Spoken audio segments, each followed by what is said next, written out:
Bien-aimés dans le Seigneur, bonjour. Nous sommes en train de vous envoyer cette vidéo comme l'introduction du livre de Deutéronome que vous allez commencer à lire déjà, je pense, dans 2 jours. Et je vous encourage à continuer à lire et à vous imaginer euh, ou prendre en considération le contexte historique de ce que vous êtes en train de lire, le contexte culturel, parce que c'est une culture distincte.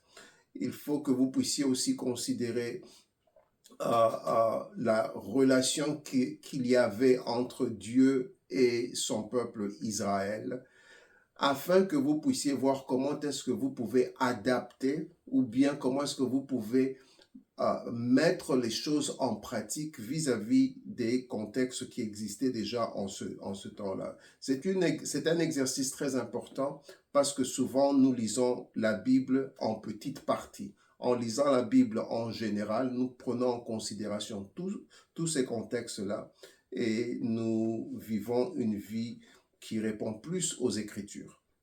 Alors, nous sommes dans le livre de Deutéronome, comme je disais, et le terme même veut dire la seconde loi, ou bien ça veut dire la seconde promulgation de la loi. Bien que ça ne veut pas dire que c'est la deuxième loi, ça veut seulement dire que c'est la deuxième fois que Moïse donne la loi de Dieu au peuple. Alors, dans le contexte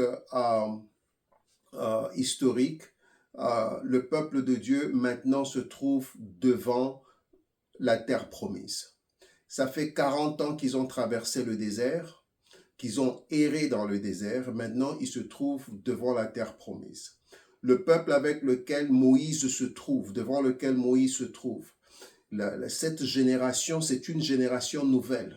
Tous les autres sont morts, sauf des personnalités comme euh, Josué et Caleb, qui avaient été, à cause de la promesse que Dieu leur a donnée, ils sont restés en vie. Mais tous les autres là, ils sont partis. Maintenant, ils se trouvent devant une nouvelle génération et Moïse veut s'assurer au travers du livre de Deutéronome qu'il puisse donner la loi à ces nouveaux, la loi à ces jeunes, afin que quand ils vont entrer dans la terre promise, ils puissent entrer et prendre possession de tout ce qui devrait prendre possession selon le plan et la volonté de Dieu. Voilà un peu là où le contexte historique, la culture, nous savons que c'est le peuple d'Israël, c'est les Juifs, et nous allons voir maintenant ce qui se passe. Donc le livre est pratiquement l'expression de la dernière volonté de Moïse en ce qui concerne le peuple. Donc c'est les derniers mots. Et quand vous lisez le livre, vous allez comprendre, vous allez voir cette fixation qu'il donne afin que le peuple puisse réellement obéir Dieu et fuir le péché. Alors il renforce le besoin de suivre le commandement de Dieu et les prescrits de Dieu. Il les avertit sévèrement contre la désobéissance et le péché contre Dieu et il les exhorte à l'obéissance et leur montre les bénédictions qui s'en suivra.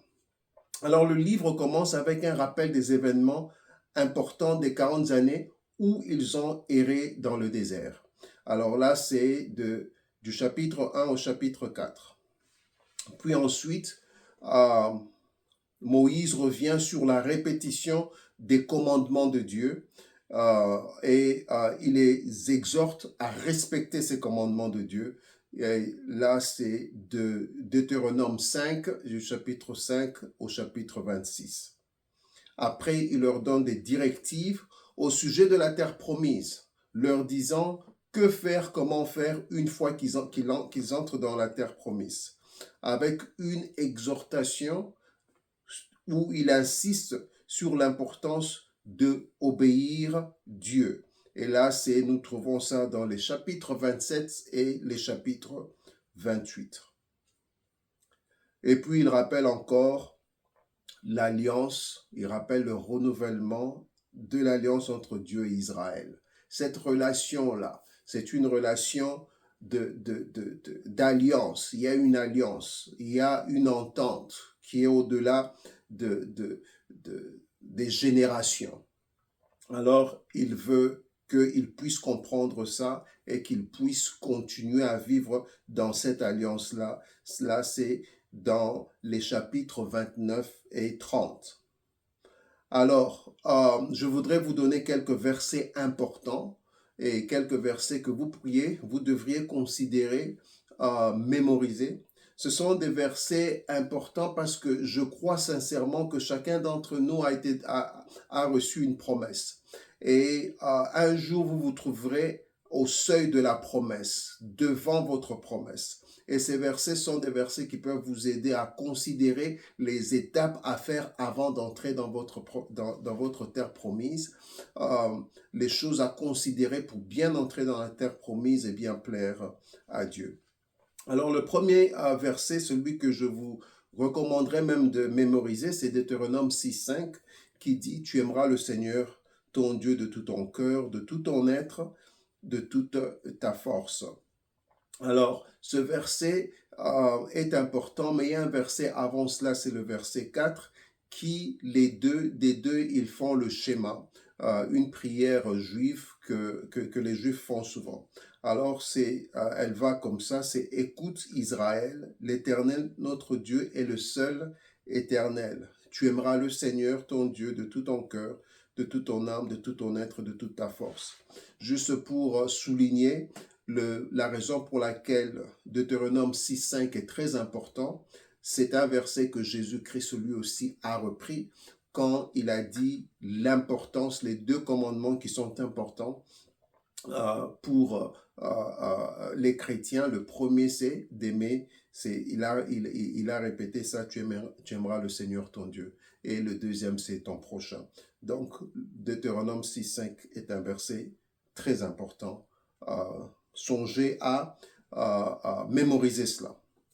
Les autres versets importants que je vous donne à noter et à